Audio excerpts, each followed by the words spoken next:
Hi guys, today we are going to do a shepherd's carry, and it is a base minus 2 to sometimes a base minus 3, depends on if your reps long or short. So one of those two, just depending. I usually use a base minus 3 if I want fairly short tails, or if I do a ring finish to close it on.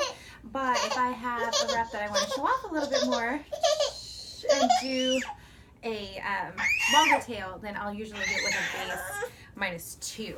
So what you're going to do first is find the middle marker. And the middle marker is going to end up on your chest. So some people like to just go around and sort of measure out where the middle is going to be on your back if you hold the middle marker up to your chest. And that's going to be your new starting point. So that's the point that's going to go up onto baby's back. And I am going to do a cross arm toss or Superman toss to get her up on my back.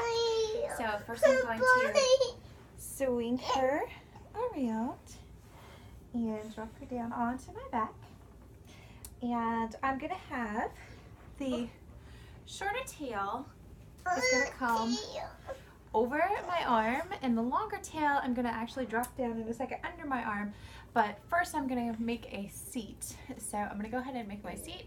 I'm going to pin down my top rails, reach around behind me, pull this material out as far as possible, and then flip it up and under. Give her good knee-to-knee coverage.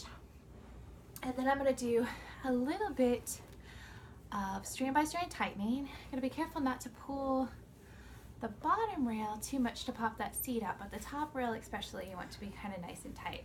So I'm going to take my short tail and just pin it between my legs for a minute, and I'm going to tighten up my long tail. I'll get a little closer so you can see my strand by strand tightening, just pulling, gather up over the shoulder.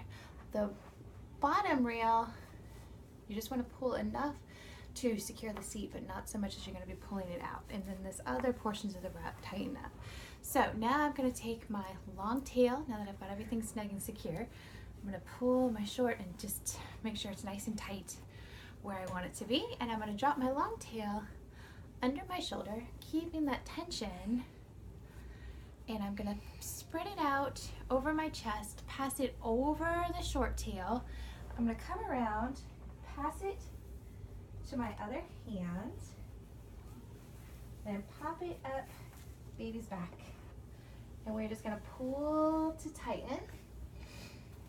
And then I'm going to work out all the slack in my chest pass. So I've got the bottom rail. I can't see my hand right now. Here's my second hand. So I'm going to take the bottom rail and pull the bottom rail. So go around both at the same time. Just pulling and tightening. I like to use the elbow trick to get them both a little bit secure and snug. So I've got both rails in my hand, and I'm taking my elbow and pulling and tightening, which really works out some of that slack in the middle as well. So top rail, do a little bit of bouncing, pulling, tightening, and just really work out all of that slack. I'm gonna pass her arm. She likes to be arms out, so I'm gonna tuck her arm out, and I'm gonna check. I've got her leg a little bit buried. It's kind of hard to see. I'm trying to show you. So just her little foot sticking out. So I'm gonna adjust my pass to give her leg a little bit more freedom real quick. Kind of work her leg out. There we go. All right, so now I've got both rails over my shoulder, chest pass, nice and snug. I am going to then pull and make a slip knot by pulling the bottom rail up. So I'm going to pull the bottom rail up. It's going to cross over and under, just keeping that tension. Do a little bit of bouncing, and then holding that bottom rail again, just pass that top rail over and through, tighten everything up, and Here out of the way. Here is a shepherd's carry and a base -2. Nice and snug and supportive. And overall, just a really lovely, pretty carry. Thanks.